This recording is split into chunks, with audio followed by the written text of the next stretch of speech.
Baik, Assalamualaikum warahmatullahi wabarakatuh. Selamat siang. Perkenalkan, saya Harley Briliano, saya dokter muda dari Fakultas Kedokteran Universitas Mataram. Ya, pada siang hari ini kita kembali lagi di acara Bincang Jiwa, yaitu acara yang disponsori oleh instansi PKRS atau Promosi Kesehatan Rumah Sakit dan juga bekerjasama dengan Humas dari Rumah Sakit Jiwa Mutiara Sukma. Dan pada siang hari ini kita kedatangan pembicara kita, yaitu Dr. Iputu Diatmika, MBiomed SPKJ. Nah, beliau ini merupakan psikiater dari Rumah Sakit Jiwa Mutiara Sukma. Selamat siang, dokter. Selamat siang, Harley. Ya, bagaimana kabarnya, dokter? Luar biasa. Keluarga juga bagaimana? Alhamdulillah, kayaknya keluarga juga nonton. Alhamdulillah ya. Baik, dokter. Untuk hari ini, dokter, kita akan mengangkat tema yang sangat erat kaitannya, yang masih berkaitan dengan bulan ini, dokter, yaitu bulan Februari. Di mana bulan Februari ini terdapat hari yang biasanya anak-anak muda atau kalau kaum milenial ini merayakan yang namanya Hari Kasih Sayang atau Hari Valentine. Nah, tetapi tidak sedikit juga dari sahabat-sahabat jiwa ini yang malah bukannya senang, tapi malah kesal dengan adanya Hari Valentine ini, dokter. Di mana mereka mungkin iri melihat teman-teman mereka yang merayakan dengan pasangannya, tetapi sahabat jiwa di sini belum bisa merayakan, mungkin karena tidak memiliki pasangan atau mungkin masih belum bisa melupakan mantan pasangannya. Nah, biasanya seseorang yang belum lupakan pasangannya ini, dokter, atau bisa dibilang belum move on, itu mereka melakukan hal untuk menghilangkan rasa rindunya itu dengan cara mencari tahu informasi tentang mantannya. Nah, cara yang paling gampang sekarang itu dengan cara melihat sosial media pasangannya, mungkin stalking Facebook, Instagram, atau Twitter. Nah, biasanya, dok, tidak sedikit kejadian yang bukannya setelah stalking ini semakin tenang, malah mereka itu semakin tegang, malah semakin kecewa karena mengetahui bahwa pasangannya ini sudah berbahagia. Mantannya sudah bahagia dengan orang lain, sudah bisa melupakan pasangannya. Nah, itu malah berujung bukannya happy, malah jadi depresi, dok. Dari dokter sendiri bagaimana sih, dok, tanggapannya dengan banyaknya kejadian seperti itu, bukannya dengan banyaknya orang-orang yang masih ingin tahu bagaimana kehidupan mantannya dan ternyata mantannya itu masih bahagia, dan mantannya itu bisa bahagia setelah berpisah dari pasangannya. Iya, baik. Jadi memang fenomena ini, Harley, cukup menarik ya. Kenapa mungkin saya juga penasaran gitu, bagaimana PKRS dan Humas ini mengangkat tema ini gitu ya. Ini cukup penasaran. Tapi memang mungkin karena ini bulan Februari, jadi banyak yang dikhawatirkan, banyak perasaan sedih yang muncul malah seperti itu ya, gitu Harley ya. Bukan sayang, bukan kasih sayang yang muncul, tapi malah perasaan sedih. Karena sebagian besar sekarang masifnya penggunaan media sosial itu menjadi salah satu hal yang perlu kita cermati. Nah, di hari kasih sayang, sebagian besar mungkin remaja atau generasi milenial ya, itu mungkin akan memposting beberapa hal yang cukup membahagiakan gitu ya, menggambarkan bagaimana kehangatan mereka dengan pasangan, apa interaksi mereka dengan pasangan. Namun di lain sisi, nah, ada orang lain yang pernah berada di kehidupan sebelumnya juga memperhatikan gitu ya, memperhatikan perkembangan itu dari jauh. Nah, yang kita khawatirkan nih yang memperhatikan nih ya, yang memperhatikan ini akan mulai tuh membanding-bandingkan ya kehidupannya dia yang dulu dengan apa yang ditampilkan oleh pasangannya di media sosial, baik di Instagram, Facebook. Yang mulai nih bandingin, kok sama aku dulu nggak bisa gitu ya? Gitu. Apakah dia lebih bahagia dengan yang sekarang? Seperti itu muncul dah hal-hal seperti itu. Atau mungkin apa aku terlalu banyak kurangnya ya sampai dia tidak bisa bahagia dengan aku? Pada dasarnya sebenarnya yang membandingkan itu tidak membandingkan apple to apple, nggak equal membandingkan perasaannya dia dengan postingan atau situasi yang dalam tanda kutip kita nggak tahu situasi perasaan saat itu, karena perasaan itu hanya kita yang tahu. Bahagia, senang, sedih itu hanya kita yang tahu. Postingan di media sosial belum tentu keadaan yang sebenarnya. Begitu Harley. Jadi buat para millennials yang melihat para mantan sudah berbahagia, ya paling tidak kita turut berbahagia gitu ya. Dan satu hal Harley, sebenarnya ketika kita berhasil mungkin pisah atau putus, itu salah satu hal yang perlu kita pelajari bersama. Apakah memang saya berpisah dengan pasangan saya atau pacar itu merupakan suatu hal yang buruk? Nah, ketika kita berpikir itu merupakan hal yang buruk, maka bayangan buruk terus yang muncul. Namun kita itu bila berpikir itu suatu hal yang baik, mungkin bisa membuat saya menjadi lebih baik, bisa terhindar dari toxic relationship yang sebelumnya terjadi, saya bisa bertumbuh setelah itu. Nah, itu akan menjadikan perpisahan itu menjadi hal yang baik sebenarnya. Jadi nggak perlu baper dan sedih dengan melihat postingan Instagram, gitu Harley. Iya, betul. Berarti tidak selamanya putus itu merupakan hal negatif, dok? Tentu. Pasti ada sisi positif dari perpisahan itu sendiri. Benar. Jadi dari yang saya tangkap tadi dari pernyataan dokter bahwa sebenarnya rasa cemburu yang kita rasakan ketika melihat postingan mantan itu hanyalah halusinasi dari kita, dok ya. Sebenarnya karena kita tidak tahu kejadian di sana sebenarnya seperti apa. Tapi mantan kita hanya mengambil foto kebahagiaannya dengan pasangan yang baru. Sebenarnya rasa cemburu itu hanya dari pikiran kita sendiri karena kita berpikir bahwa mungkin di sana dia melakukan hal yang bahagia yang dulu dilakukan bersama saya, dilakukan dengan pasangan yang baru. Iya. Jadi mungkin bisa Harley tarik nafas sedikit karena sepertinya agak terbawa emosi ya bertanyanya ya. Baik. Iya, karena kalau membahas tentang mantan itu kadang beberapa milenial itu agak mulai tidak nyaman ya dengan perasaan. Jadi begini Harley. Kalau kita bicara tadi, bila berpikir halusinasi itu merupakan suatu hal gangguan persepsi. Jadi ini tidak masuk ke area yang lebih berat, ya. Jadi kalau saat ini lebih kepada bangkitan memori. Nah, jadi saya ingin menjelaskan sedikit kalau tadi ada kata-kata depresi di sana. Jadi pada sahabat jiwa yang ada di seluruh Provinsi Nusa Tenggara Barat perlu mengetahui sebenarnya apa sih depresi itu. Jadi ketika kita mengatakan oke, saya tidak nyaman, apakah saya depresi? Gitu ya. Depresi itu kalau kita lihat beberapa simptom atau gejala yang muncul itu banyak mempengaruhi perilaku sehari-hari. Nah, gejala-gejala itu apa saja? Yang pertama itu adanya suasana perasaan yang tidak nyaman berupa perasaan sedih. Nah, perasaan sedih ini terjadi terus-menerus setiap hari, ya, dengan batas waktu 2 minggu. Nah, yang kedua ada kehilangan minat dan kegembiraan. Dari yang sebelumnya para sahabat jiwa mungkin nyaman untuk beraktivitas, nyaman melakukan hobi. Nah, ketika perasaan sedih juga disertai dengan kehilangan minat untuk melakukan hal-hal yang dulu menggembirakan, hal-hal yang membahagiakan, itu perlu berpikir, oh ini kok saya menjadi, mulai itu. Jangan-jangan saya depresi. Dan satu lagi, nah ini yang 3, mudah lelah, lemas, kehilangan energi dalam waktu 2 minggu itu.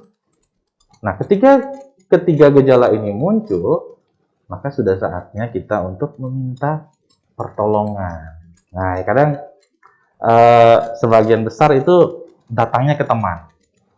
Nah, temennya malah bingung, saya bisa bantu apa ya? Tahunya temennya malah jadian sama mantannya. Wah, kalau ini kasus beda lagi ya, Harley ya.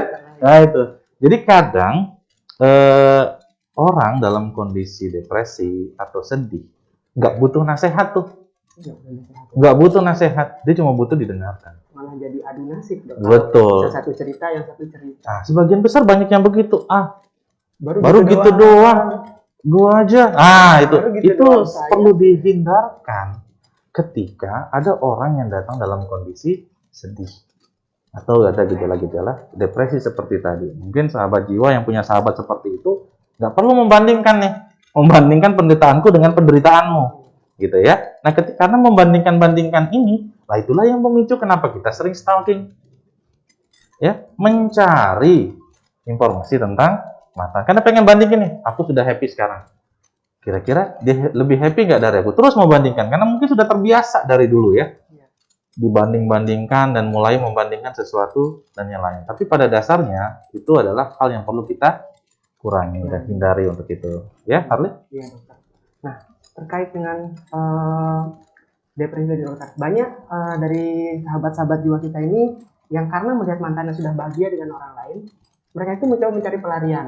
Nah, tidak sedikit kasus yang di milenial ini, dok, mereka mencari pelariannya itu dengan mengganti orang dengan orang, dok.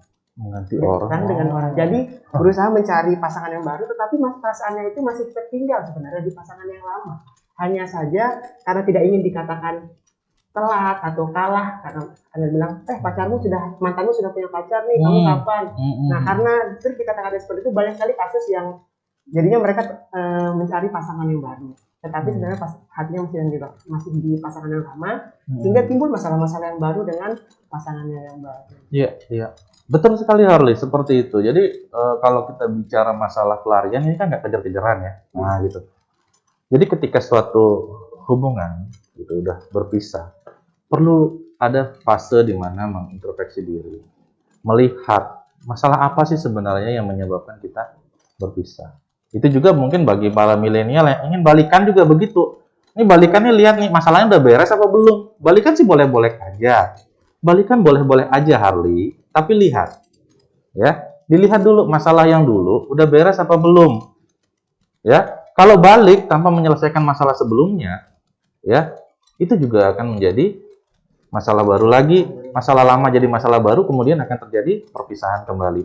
Nah, namun kalau kita bicara masalah pelarian, seseorang pada dasarnya itu memori di otak kita itu memang disetting untuk mengingat hal-hal yang bermakna, terutama yang tidak nyaman. Terutama yang tidak nyaman itu mudah banget diingat. Ya, kalau ingat di sana ada kejadian ini, di sana ada kejadian, gampang banget mengingat suatu kejadian hal buruk. Namun ketika untuk mengingat hal-hal baik, hal-hal yang membahagiakan, memang jarang seseorang untuk bisa mudah.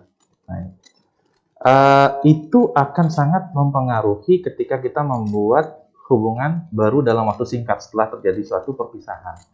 Ya, baru seminggu atau 1 bulan kemudian memiliki pasangan yang baru, maka akan ada kecenderungan ini memiliki kenyamanan seperti pasangan yang sebelumnya, mencari karakter yang begitu. Namun biasanya lebih membandingkan lagi dengan, tapi tidak menyelesaikan masalah sebelumnya. Nah, gitu, dengan konsep mencari pelarian, dengan mencari pengganti, itu bukan hal yang kita rekomendasikan untuk itu, Harley, ya. Jadi begitu. Nah, sebenarnya ketika suatu hubungan yang berpisah, yang paling kita khawatirkan kan adanya toxic relationship kan gitu. Hubungan tidak sehat. Iya, kalau toxic relationship dengan bucin, kalau saya malah agak ini ya, agak jauh ya, jauh. Kalau bucin itu sebenarnya nikmat, dok, asalkan bucinnya di orang yang tepat. Nah, itu. Asalkan bucinnya. Jadi kalau kita lihat toxic relationship itu di mana fase terjadi satu hal tindakan yang tidak menyenangkan kepada pasangan. Itu toxic. Jadi awalnya mungkin dia pada fase membina hubungan pertama tuh, diberikan tuh banyak tentang cinta, kasih sayang. Pokoknya aku ada di saat kamu membutuhkan. Nah, seperti itu. Jadi fase kedua, mereka mulai untuk mendapatkan apa yang sebelumnya didapatkan dari mungkin family, dari keluarga. Akhirnya dia dapatkan semua nih dari pasangannya itu. Akhirnya mulai menjauh dari orang lain, menjauh dari keluarga, fokusnya di dia doang nih.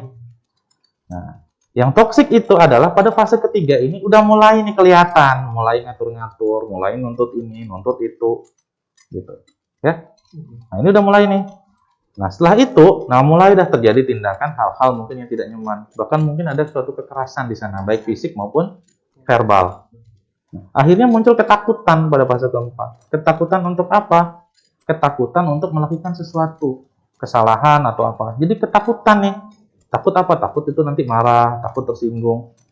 Namun dia masih mengharapkan bahwa dia bisa di fase 1 tadi mendapatkan apa ya, luapan perhatian dan kasih sayang pada Jadi fase masih itu. berharap bahwa pasangannya bisa kembali lagi seperti yang Betul, memang akan ada fase itu, namun juga akan terulang kembali ketidaknyamanan itu. Nah, apa yang dilakukan ketika itu? Toxic relationship pilihannya hanya satu, akhiri. harus diakhiri, Dok. Akhiri. Nah, itu. Karena Ya, kalau salah satu yang mengalah itu tidak akan ada habisnya. Gitu. nggak akan selesai. Ya, karena suatu hubungan itu harus saling memenuhi satu sama lain. Jadi setiap pasangan memang memiliki kebutuhan yang berbeda. Ya, laki butuhnya apa, yang perempuan butuhnya apa. Ketika tidak memahami itu dan ingin satu saja yang terpenuhi, maka yang satu akan mengalami suatu hal yang tidak nyaman.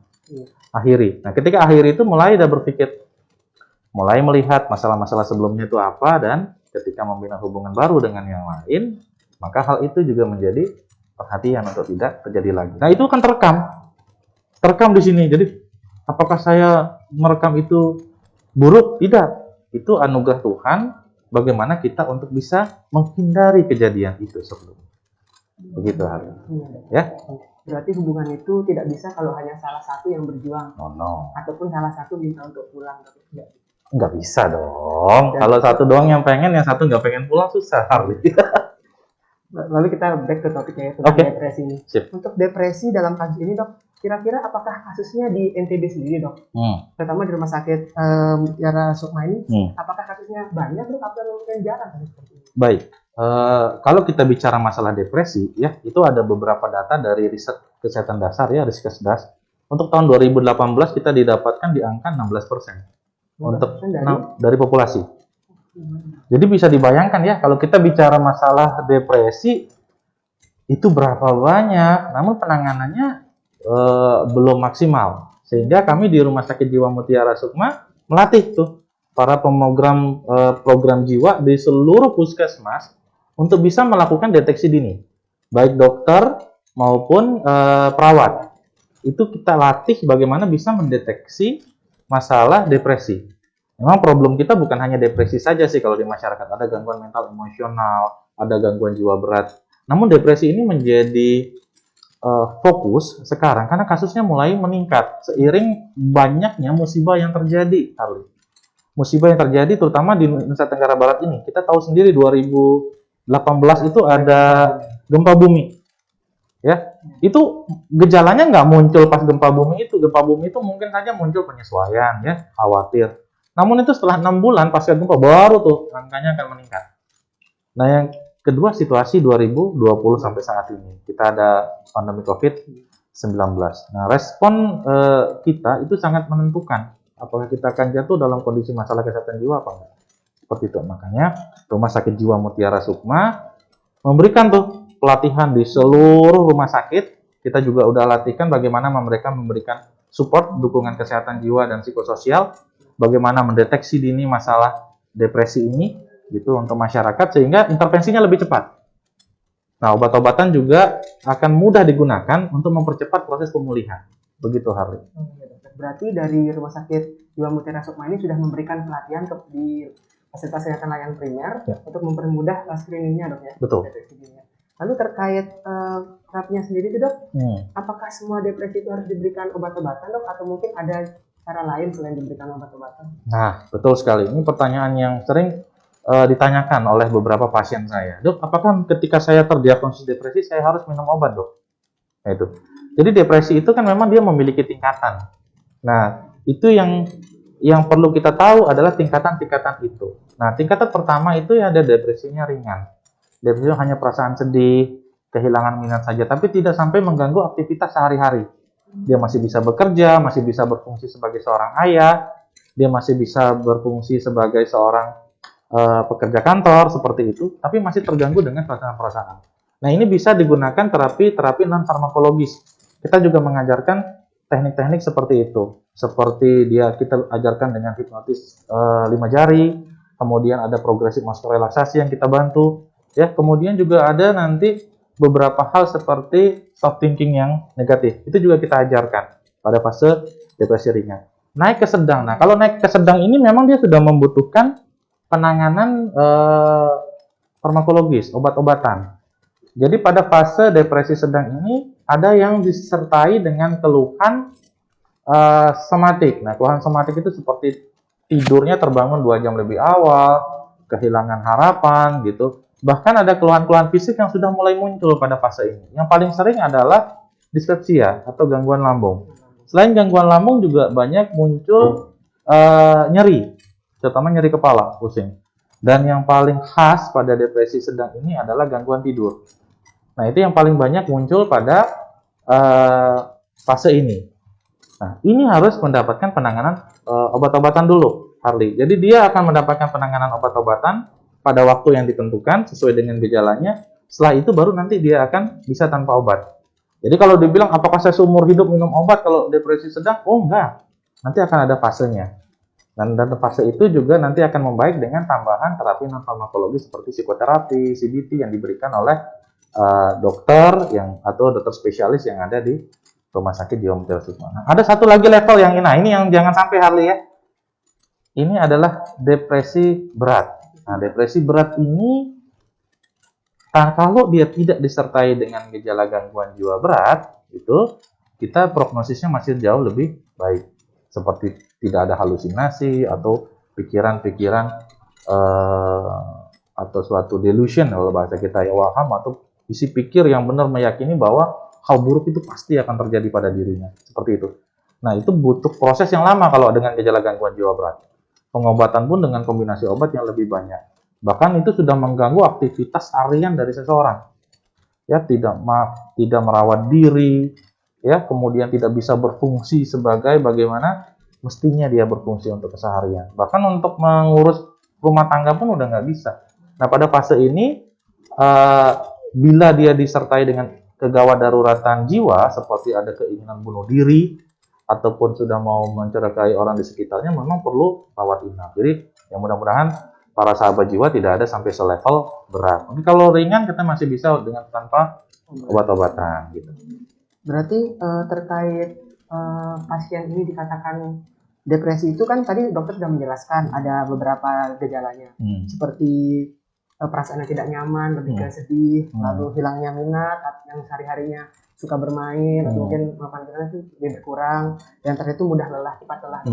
Nah, jika orang sudah merasakan seperti itu, 3 gejala itu dok, apakah lalu sudah lebih dari 2 minggu, apakah dia boleh mengatakan dirinya itu depresi, atau mungkin depresi itu harus dinyatakan oleh dokternya itu dok? Nah, gini Harley, jadi ada satu fenomena yang membuat kita itu menjadi terpuruk dengan pikiran kita, menjadi lebih overthinking.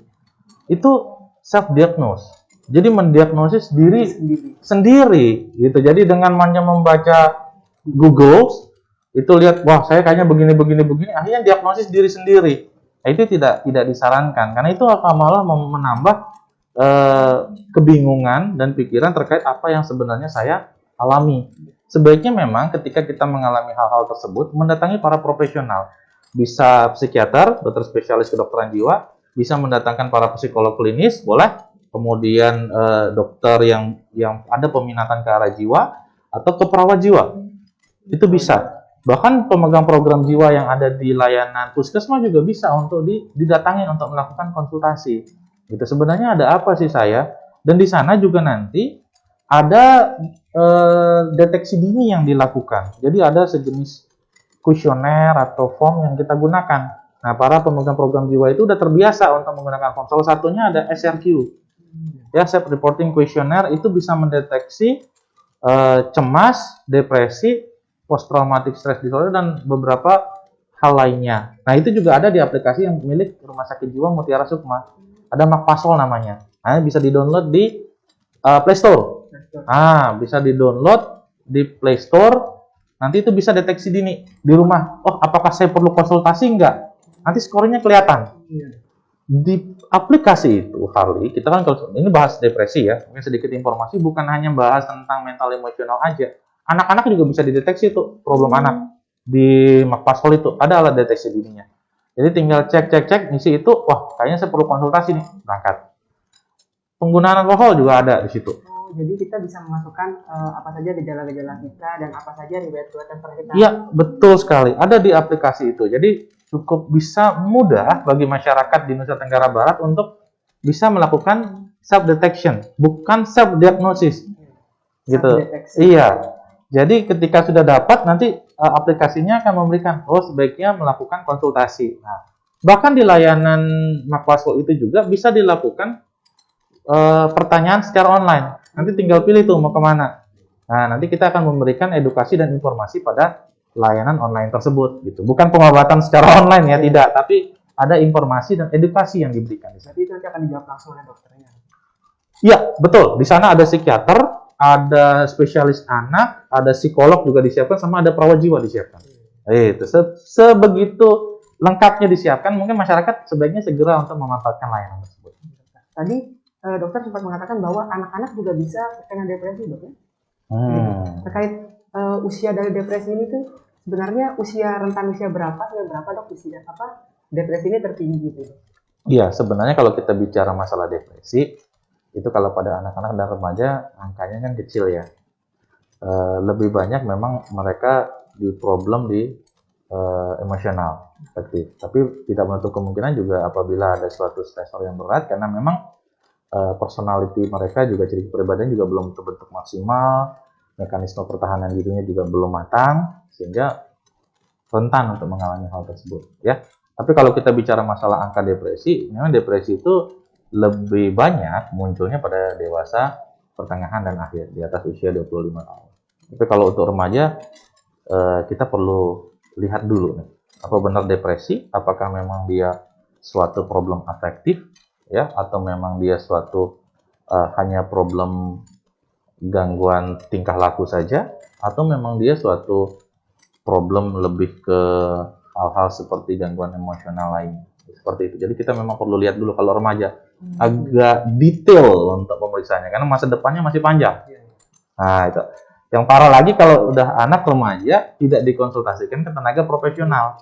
Malah self-diagnosis. Self-diagnosis tambah lama penanganannya, prognosisnya juga akan tambah buruk. Nah, sedikit informasi, Harley, Rumah Sakit Jiwa Mutiara Sukma punya layanan tumbuh kembang.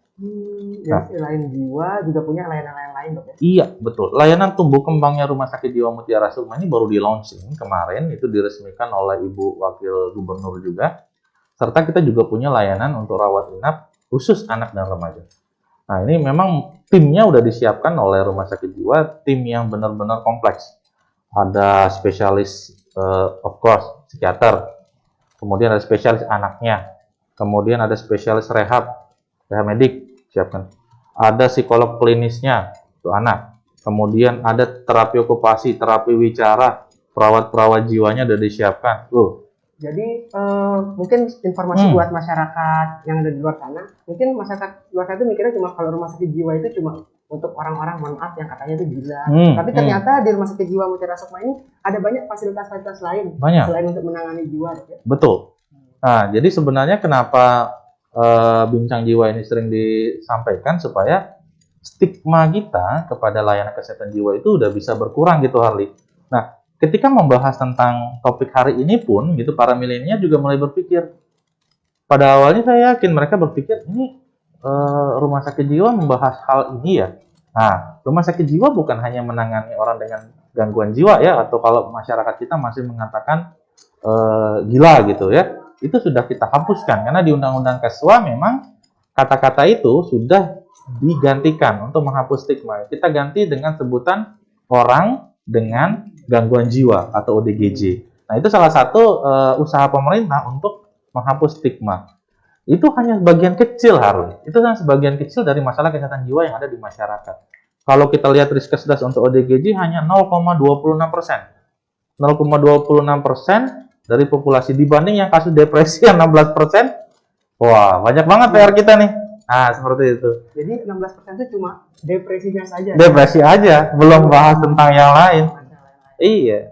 Nah, terus, dok, di masyarakat kita ini kan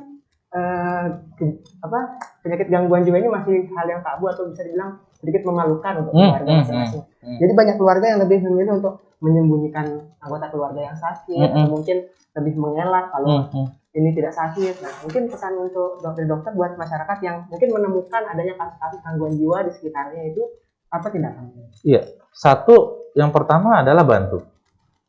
Ya. Tolong mereka. Satu, karena mereka dalam kondisi sakit. Tolong mereka. Ketika kita menemukan keluarga kita, ya, tetangga yang mengalami gangguan jiwa berat, nomor satu adalah tolong. Bagaimana untuk bisa menolong? Satu, datangi para tenaga kesehatan yang memang bergerak melayani hal tersebut. Bila daerahnya jauh dari Rumah Sakit Jiwa Mutiara Sukma, mungkin di kabupaten seperti di Lombok Barat, Lombok Utara, Lombok Tengah, atau Lombok Timur, bisa ke puskesmas terlebih dahulu. Di sana kami sudah menyiapkan tenaga kesehatan, pemegang program jiwa yang ready untuk membantu, supaya bisa di-assessment dulu. Selevel apa sih masalah jiwanya? Gitu. Yang kedua, dampingi. Terkadang masyarakat atau keluarga kita, saudara kita yang mengalami gangguan jiwa itu malah diisolasi, dok. Isolasi, bahkan dibuang. Yang kedua ini dampingi. Dampingi. Nah, orang dengan gangguan jiwa itu akan merasa aman, safe apabila didampingi, dan dia merasa butuh dengan orang di sekitarnya. Kenapa masyarakat takut? Ya, karena ODGJ kadang melakukan sesuatu yang tidak terkontrol, membahayakan diri dan orang lain. Kenapa mereka ada trauma di situ? Hal itu bisa terjadi karena apa? Karena tidak diobati. Karena nggak diobati. Kalau diobati, diminumkan obat secara rutin, maka hal tersebut bisa dikendalikan. Yang ketiga, pelajari.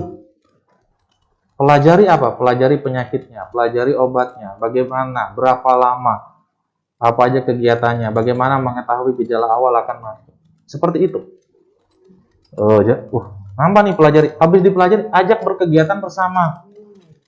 Jangan yang jauh-jauh dulu, di rumah dulu. Misal untuk spiritualnya, bisa sholat berjamaah bersama. Itu melakukan doa bersama di rumah. Seperti itu.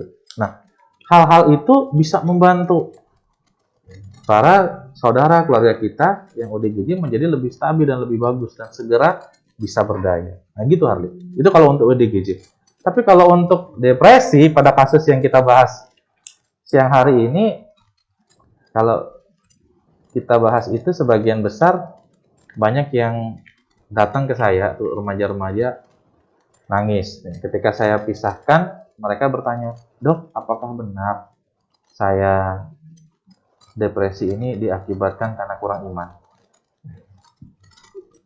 Banyak tuh. Ya? Iya. Karena begini, ketika bertanya, selalu saya katakan, bagi sahabat jiwa yang memang mengalami gejala yang 3 tadi, datanglah ke profesional. Ketika kita mendatangi orang-orang yang memang tidak memahami tentang depresi, mereka bisa saja mengeluarkan kata-kata yang sifatnya menghakimi. Seperti yang Harley bilang tadi, mulai membandingkan dengan pengalaman-pengalaman saya. Ya, mulai merasa bahwa apa yang dilakukan, apa yang terjadi akibat kesalahan dari sahabat jiwa, seperti itu. Nah, pada dasarnya orang yang mengatakan itu juga belum pernah merasakan depresi itu seperti apa, sehingga tidak mampu untuk memberikan solusi. Yang datang adalah asumsi-asumsi. Yang kita harapkan itu ketika membantu para sahabat kita, saudara kita, teman kita, ketika mengalami depresi adalah empati yang dimunculkan di sana. Ya, jadi stoplah untuk berasumsi, apalagi menghakimi, tapi munculkanlah empati di sana. Dampingi mereka, minimal kalau belum datang ke dokter diat di Rumah Sakit Jiwa Mutiara Sukma, boleh ditemani dulu, didengarkan aja temannya. Cukup didengarkan. Ya, mereka belum tentu juga butuh nasihat. Gitu. Dengarkan aja apa yang mereka rasakan, itu sudah cukup membantu. Seperti itu. Baik, terima kasih dokter atas penjelasannya tadi. Mungkin dari sahabat jiwa, jika ada yang ingin ditanyakan, atau mungkin ada yang mau bercerita sedikit, atau berbagi pengalamannya terkait melihat mantan yang bahagia di media sosial, bisa langsung dituliskan di kolom komentar di bawah. Nah, selanjutnya dokter, mungkin terkait remaja-remaja nih dokter. Ada yang bilang bahwa laki-laki itu lebih mudah move on-nya, lebih mudah mencari pasangan baru ketika sudah putus dibandingkan perempuan, dok. Dari dokter sendiri, apakah memang benar seperti itu, dok? Atau mungkin di masyarakat sendiri kasus depresi dari perempuan ini lebih tinggi atau mungkin cowok yang lebih tinggi? Iya, karena kan begini, kalau kita bicara masalah laki-laki dan perempuan, untuk prevalensi depresi memang lebih banyak terjadi pada wanita, karena banyak faktor X yang mempengaruhi, terutama kalau usia dewasa akhir ya, mereka menjadi seorang ibu, kemudian pressure di pernikahan, ya, itu akan sangat banyak membantu, menyebabkan angka depresi lebih tinggi daripada laki-laki. Nah, laki-laki ini kalau tadi Harley bilang lebih mudah move on, sekarang kita lihat dulu nih, ya, laki-laki itu sebenarnya kalau dikatakan lebih gampang nih ketika mendapatkan pasangan yang baru atau tidak gitu, ya kan sangat bergantung dulu apakah memang mereka hanya dalam tanda kutip hubungan sebelumnya itu serius apa enggak, kualitasnya bagaimana, itu sangat bergantung dari itu. Cuman yang perlu kita ketahui bahwa wanita tidak lebih mudah sebenarnya untuk itu. Kenapa? Karena banyak hal yang dilihat. Ya, latar belakang ketika seorang wanita banyak berganti-ganti pasangan, ada norma yang membatasi mereka. Bukan berarti tidak pengen, tapi mereka menahan diri para remaja wanita ini untuk tidak terlalu sering. Ya, dan mungkin mereka lebih sisi perkawanannya itu lebih diutamakan kalau untuk pada remaja. Sedangkan kalau pada laki-laki tidak terlalu. Jadi lebih mudah untuk mengutarakan pun pada laki-laki lebih gampang mengutarakan perasaan. Itu yang memicu kenapa laki-laki dikatakan lebih mudah hubungan. Pada dasarnya sih tidak sebenarnya. Sama. Dasarnya di lapangan tidak seperti itu. Tidak seperti itu. Kalau saya lihat yang datang laki-laki juga ada. Banyak, cuman ya begitu tadi. Ya. Mungkin dari dokter sendiri mungkin adakah tips untuk para remaja di luar sana atau para sahabat jiwa yang masih gatel ini dok, gatel untuk kepoin Instagram mantan, kepoin Facebooknya mantan, yang padahal itu hanya membuang-buang waktu dan biasanya itu malah membuat kita itu semakin sedih. Iya, jadi sebenarnya ketika membuka misal Instagram gitu ya, buka gitu, yang kadang bikin khawatir itu ketika lagi buka, kepencet nge-like jadinya. Iya, nggak sengaja. Mau nyambut lagi, notif udah masuk nih. Nah itu kadang nggak. Jadi gini, sebenarnya untuk melihat sedang apa dia di sana, ya, untuk melihat bagaimana kehidupannya dia, itu hal yang biasa saja Harley. Ya, namun kalau sampai mengganggu suasana perasaan, pikiran, dan aktivitas kita seharian, itu menjadi hal yang tidak nyaman. Ya, saran saya memang kalau sudah selesai ya selesai. Gitu dulu baik-baik, sekarang baik-baik. Masalah yang dulu selesaikan dulu nih. Kalau stalking masalahnya masih banyak, itu pasti akan mempengaruhi mood. Karena dulu ada masalahnya yang belum diselesaikan. Ya, selesaikan dulu, maka itu akan menjadi hal yang tidak menarik lagi untuk mencari. Nah, kalau masalahnya sudah selesai. Tapi kalau masih ada masalah yang belum diselesaikan atau ada unfinished business-nya, maka keinginan untuk mencari informasi sedang apa dia di sana, dengan siapa, itu akan menjadi terus muncul di pikiran. Karena masalahnya nggak diselesaikan sebelumnya. Jadi saran saya pada remaja sahabat jiwa yang dalam tanda kutip ini baru habis memutuskan hubungan, ini berpikir dulu nih. Masalah apa sih yang kemarin? Oke, kalau masalah belum selesai, mari kita bicarakan bersama dengan mantan, kemudian kita selesaikan. Ya, supaya tidak ada yang tersisa nih. Jadi harus benar-benar selesai. Selesai dulu, ya. Kalau masih stalking berarti ada yang belum selesai. Iya. Karena putus cinta itu berbeda dengan putus tapi masih cinta. Nah, itu aduh, ya. Berat juga ya, Bang. Iya. Lalu dok, terkait nah ini dok, ada dari sahabat jiwa kita yang mau bertanya. Mungkin bisa diangkat lagi pertanyaannya, atau mungkin tadi ada yang berbagi cerita. Nah, ini katanya dok. Assalamualaikum warahmatullahi wabarakatuh. Perkenalkan, nama saya Pradipta Himawan Putra. Izin bertanya dok, selaku narasumber. Terkait dari perihal terjadinya depresi yang diakibatkan melihat pasangan atau mantan bahagia, dalam khususnya kalangan pemuda-pemudi bangsa generasi milenial ini dapat kita lihat dari beberapa edaran berita bahwa masih banyak pemuda kita bangsa kita ini melakukan tindakan yang bisa dikatakan menyedihkan, yaitu bunuh diri, menyiksa diri, lalu adanya pengancaman, lalu melakukan penganiayaan terhadap kalangan keluarganya, dan bahkan bisa saja melawan orang tuanya sendiri, yang mengakibatkan ditinggal oleh pasangan dari si anak tersebut. Pertanyaannya, bagaimana caranya untuk mewujudkan tindakan yang sehat dan positif dalam menjalani hubungan dengan pasangan? Yang kedua, apakah ada upaya problem solving atau menyelesaikan masalah yang baik ketika seseorang mengalami depresi yang diakibatkan ditinggal oleh pasangannya? Baik, terima kasih ya buat Pak Pradipta, Mas Pradipta ya, cara untuk mewujudkan tindakan yang sehat dan positif. Jadi sebenarnya ketika kita bicara masalah untuk bagaimana mewujudkan itu komitmen di awal, ya, niat membina hubungan interpersonal dengan lawan jenis kita ini, niatnya apa dulu nih? Jadi harus jelas. Jelas. Pacarannya itu tujuannya kemana? Betul. Apakah buat main-main saja? Yes. Hanya teman kuliah atau mungkin mau ke jenjang yang lebih serius? Ya, karena kalau kita bicara masalah pacaran, ini pacaran ya. Jadi kalau konsepnya pacaran ya, kalau kita bicara masalah remaja, ini kan pacaran. Kalau pacaran itu dalam aturan budaya, hukum, agama kan dia tidak masuk ya. Jadi tidak ada tanggung jawab yang muncul di sana. Itu poinnya dulu. Jadi konsepnya disepakati apa? Konsepnya pertemanan lebih dekat dengan berlatih berkomitmen seperti itu, kan gitu.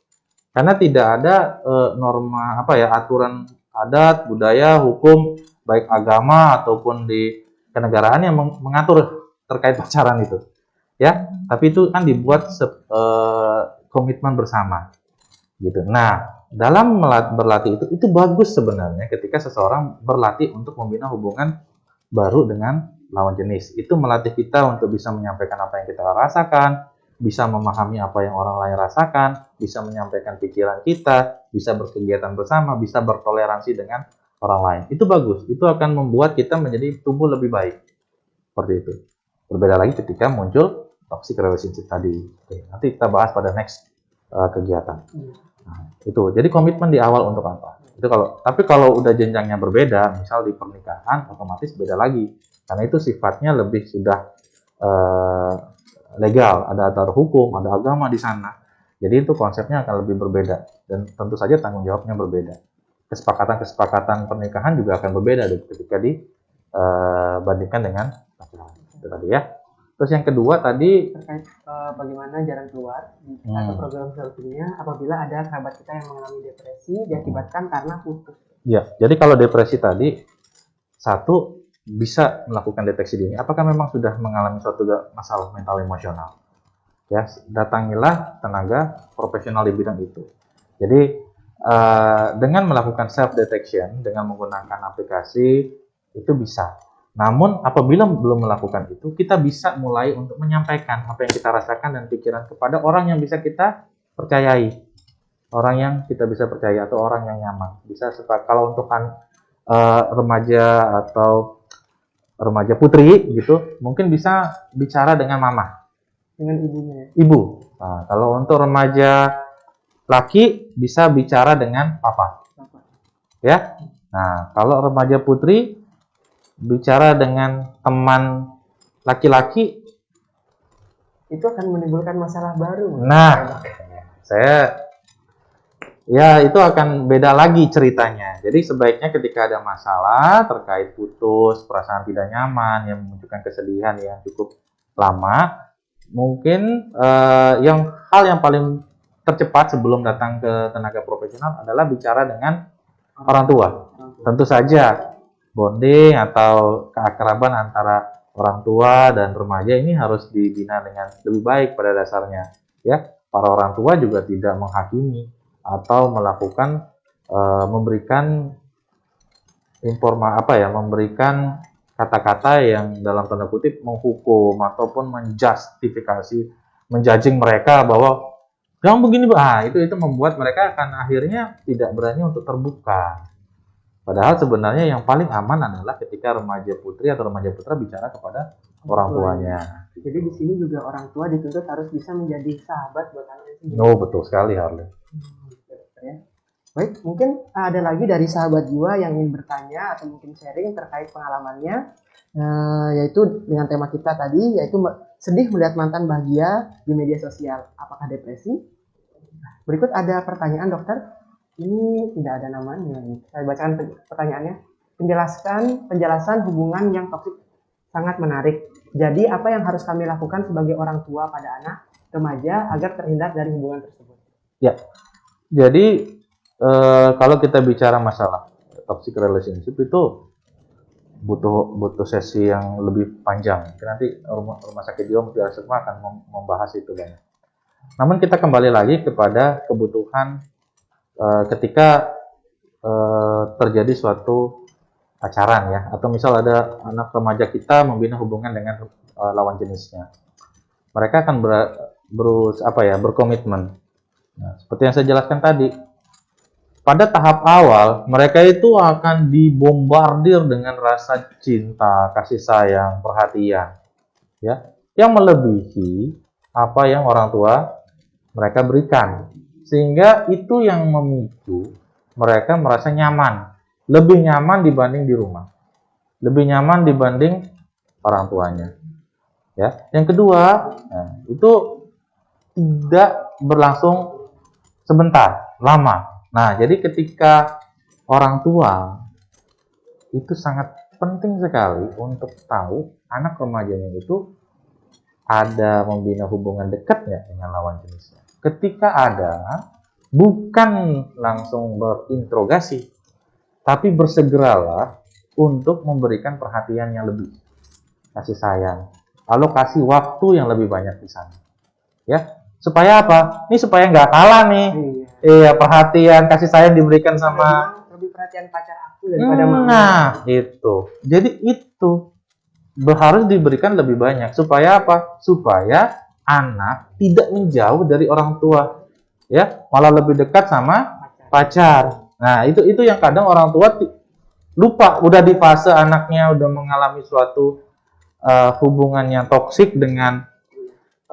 pacarnya, baru orang tua tahu. Hah? Nah, kalau udah pulang, itu berarti banyak hal yang tidak diketahui gitu. Nah, ini peran orang tua untuk bisa lebih dekat dulu dengan remaja-remaja kita.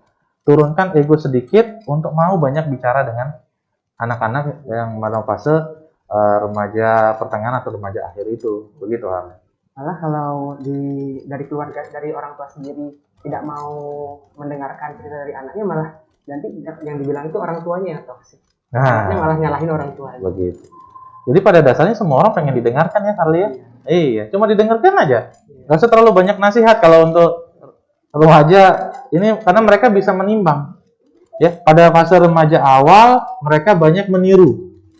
Ya, 12 sampai 14 itu remaja awal. Mereka meniru. Jadi jadilah orang tua dengan role model yang baik. Apa yang dilakukan orang tua di rumah itu akan ditiru oleh anak-anak. Mereka belum menggunakan analisisnya untuk melihat apa yang dilakukan orang tua. Naik level ke remaja yang menengah. Ya, itu usia 16 sampai 18 tahun. Nah, di sini udah 50-50 tuh. Mereka udah mulai berdebat. Kenapa sih papa mama begitu? Emang harus begitu ya, Pak? Emang harus begini ya, Ma? Gitu. Lah orang tua nggak bisa langsung, ya harus begini. Pokoknya begini. Nggak bisa, karena itu harus dijelaskan. Mengapa harus melakukan sesuatu? Mengapa sebaiknya begini? Itu harus mendapatkan penjelasan yang jelas kepada anak. Ya sudah nggak zamannya orang tua menjadi diktator. Untuk main TikTok. Oke. Nah, yang satu lagi itu pada fase remaja akhir, itu persiapan dia masuk ke area dewasa. Nah, pada fase ini orang tua sudah tidak memberikan instruksi macam-macam, tapi lebih banyak mendengarkan kegiatannya apa, sharing modelnya seperti itu pada fase itu. Jadi itu membuat remaja-remaja ini menjadi lebih percaya diri untuk mengambil keputusan, lebih percaya diri ya untuk bisa memilah ini baik apa enggak. Dan dia merasa bahwa orang tuanya itu memang tetap ada untuk dia, ya, bukan malah tambah menjauh. Seperti itu. Terima kasih dokter. Mungkin tadi dokter sempat mengatakan terkait putus itu harus benar-benar putus, dokter.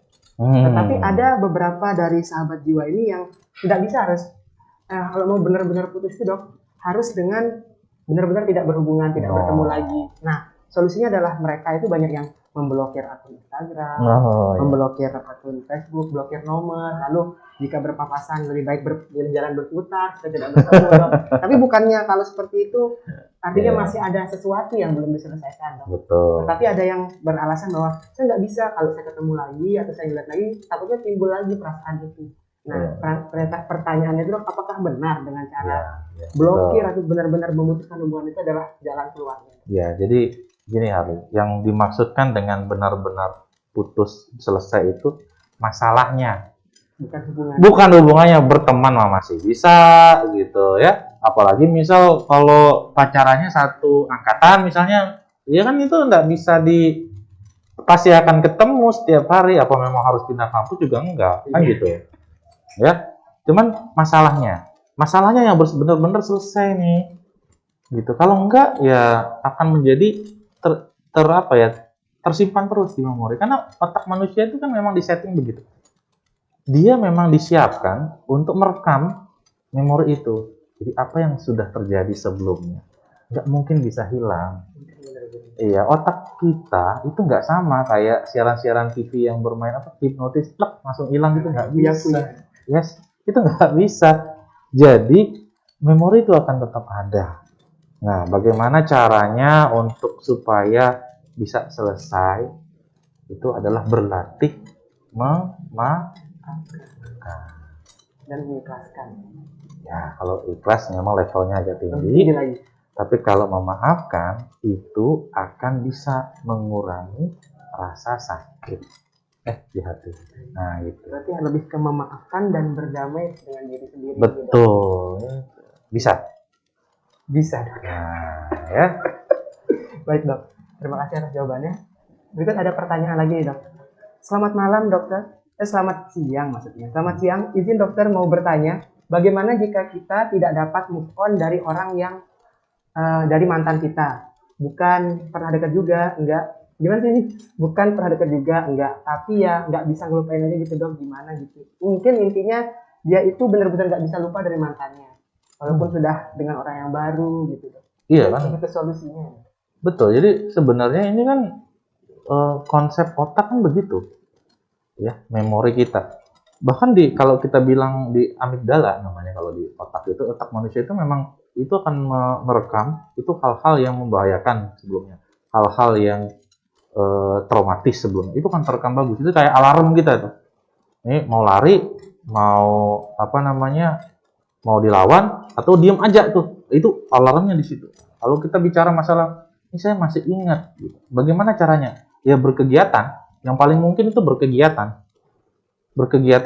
akan pengalihkan ke kegiatan. Semakin banyak kegiatan, semakin banyak aktivitas dengan orang baru, itu akan terkikis sedikit demi sedikit. Nah, begitu juga dengan mekanisme bagaimana sih saya bisa menghilangkan memori masa lalu gitu ya, atau mengingat dia. Ya diisi dengan kegiatan bagus, kegiatan yang baru, kegiatan yang membahagiakan dengan pasangan yang baru. Bisa, tapi tetap akan ingat. Ya, namun ketika ingat biasa saja begitu. Tidak sampai menyebabkan sedih, perasaan tidak nyaman, pikiran menjadi terganggu, sampai aktivitas juga terganggu. Begitu. Kadang banyak dok yang sudah lama putus, lalu diisi dengan kegiatan baru, sudah biasa saja. Tetapi ada satu titik, satu momen di mana mantannya itu menghubunginya lagi karena mungkin sudah diblok dulu, sudah semua diblok, tetapi sudah mulai memaafkan, berdamai dengan diri sendiri, mulailah dibuka unblocknya, mulai dibuka Instagramnya, mulai tidak diblok maksudnya dok, mulai seperti biasa lagi. Tetapi si mantannya ini menghubungi kembali dan timbullah lagi.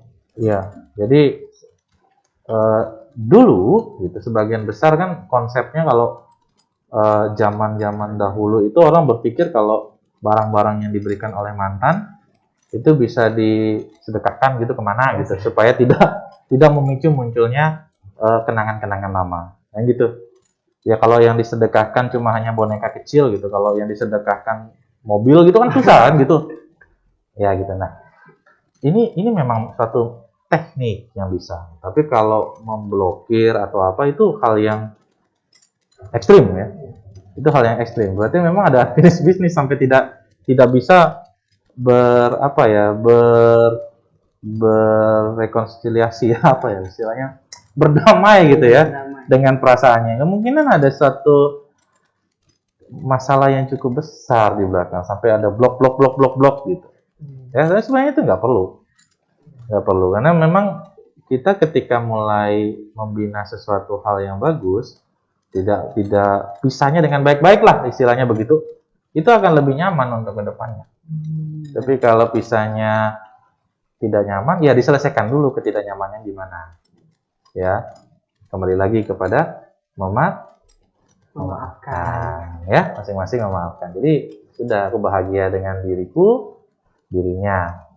Oke, memang ya dirimu masih ada di pikiranku, tapi ya aku tidak bisa hidup bersamamu untuk masa yang akan datang, karena kebahagiaanku adalah bersama dengan pasanganku saat ini. Bisa seperti itu. Iya, luar biasa sekali. Berarti dari pernyataan dokter tadi dan diskusi kita saat ini, dok, kasus seperti ini tidak sedikit, dok ya? Banyak. Jadi orang-orang yang mengalami depresi dalam kasus ini itu tidak perlu berpikir bahwa hanya dia yang mengalami perasaan seperti ini. Ada banyak di luar sana sahabat-sahabat jiwa yang juga mengalami hal serupa. Betul. Dan juga tidak sedikit juga yang bisa sembuh dan bisa pulih juga, dok. Ya.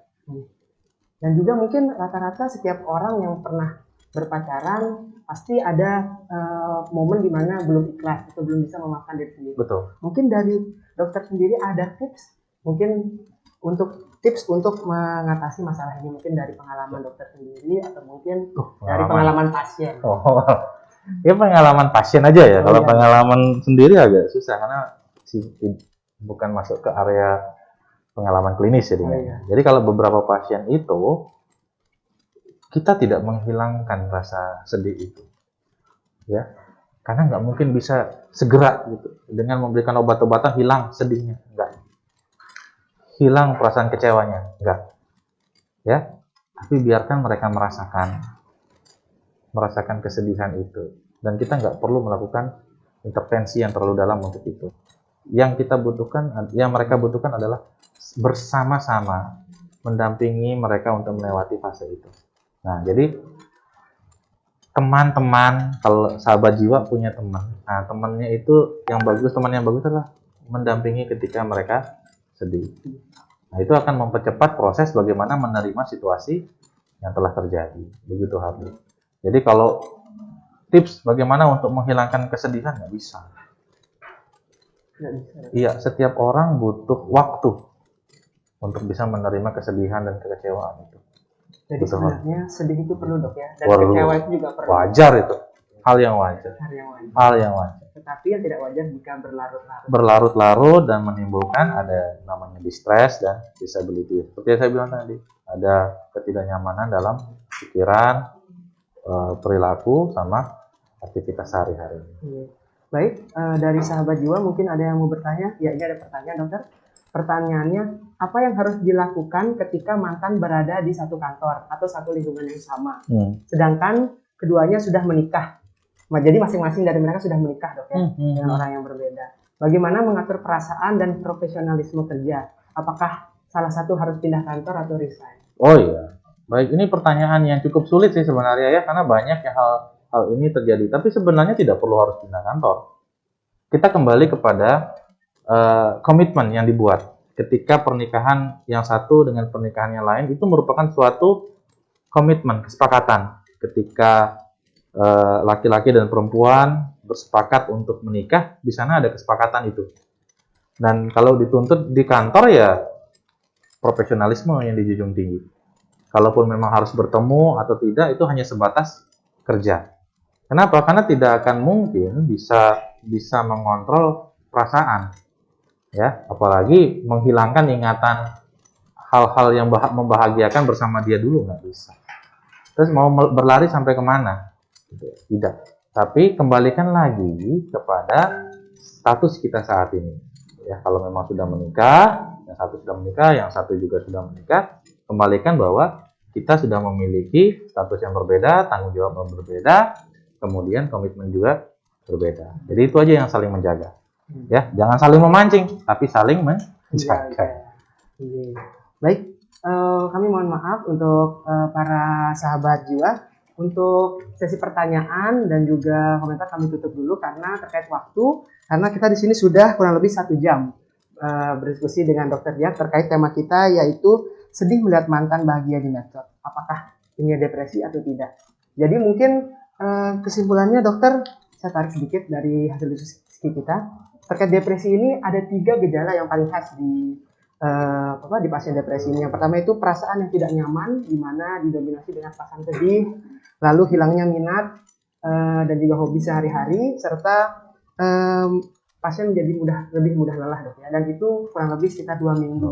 Dan mungkin terkait kasus depresi ini lumayan tinggi di NTB, yaitu sekitar 16% ya, di luar kasus ODGJ atau orang dengan gangguan jiwa. Dan juga terkait melihat mantan yang memposting hal-hal bahagia di medsos, mungkin kita tidak bisa melarang seseorang itu mengupload kebahagiaannya di medsos, tetapi kita bisa menahan diri kita untuk tidak melihat hal tersebut. Dan juga lebih dari persepsi kita untuk bagaimana dok ya, lebih persepsi kita untuk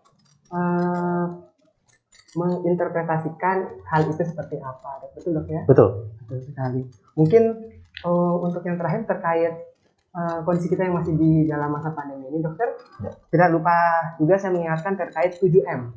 Ya, terkait 7M, yaitu memakai masker, lalu mencuci tangan, menjaga jarak, menghindari kerumunan, membatasi mobilitas, lalu makan makanan yang bergizi, dan yang terakhir itu merasa bahagia. Mungkin dari dokter sendiri ada pesan untuk para sahabat jiwa yang ada di rumah? Iya, terima kasih Harley. Jadi sedikit pesan buat para sahabat jiwa untuk tetap selalu sehat di masa pandemi COVID-19 ini. Sehat fisik ya, dengan tidur yang teratur, makan makanan yang bergizi, melakukan olahraga, melakukan aktivitas yang membahagiakan di rumah. Yang kedua, sehat jiwa, ya, bisa menerima kondisi diri, orang di sekitar, dan satu lagi ada sehat sosial. Ya, mulailah untuk bisa berinteraksi dengan orang lain, walaupun kita harus menjaga jarak, bisa melakukan media-media online atau media sosial untuk tetap melakukan konektivitas dengan lingkungan sosial kita. Tetap sehat di masa pandemi. Terima kasih. Baik, kalau begitu saya Harley Briliano dan juga dokter Ibu Tudiatmika, spesialis kesehatan jiwa, mohon undur diri. Sampai jumpa lagi di sesi Bincang Jiwa selanjutnya. Wassalamualaikum warahmatullahi wabarakatuh. Waalaikumsalam warahmatullahi wabarakatuh.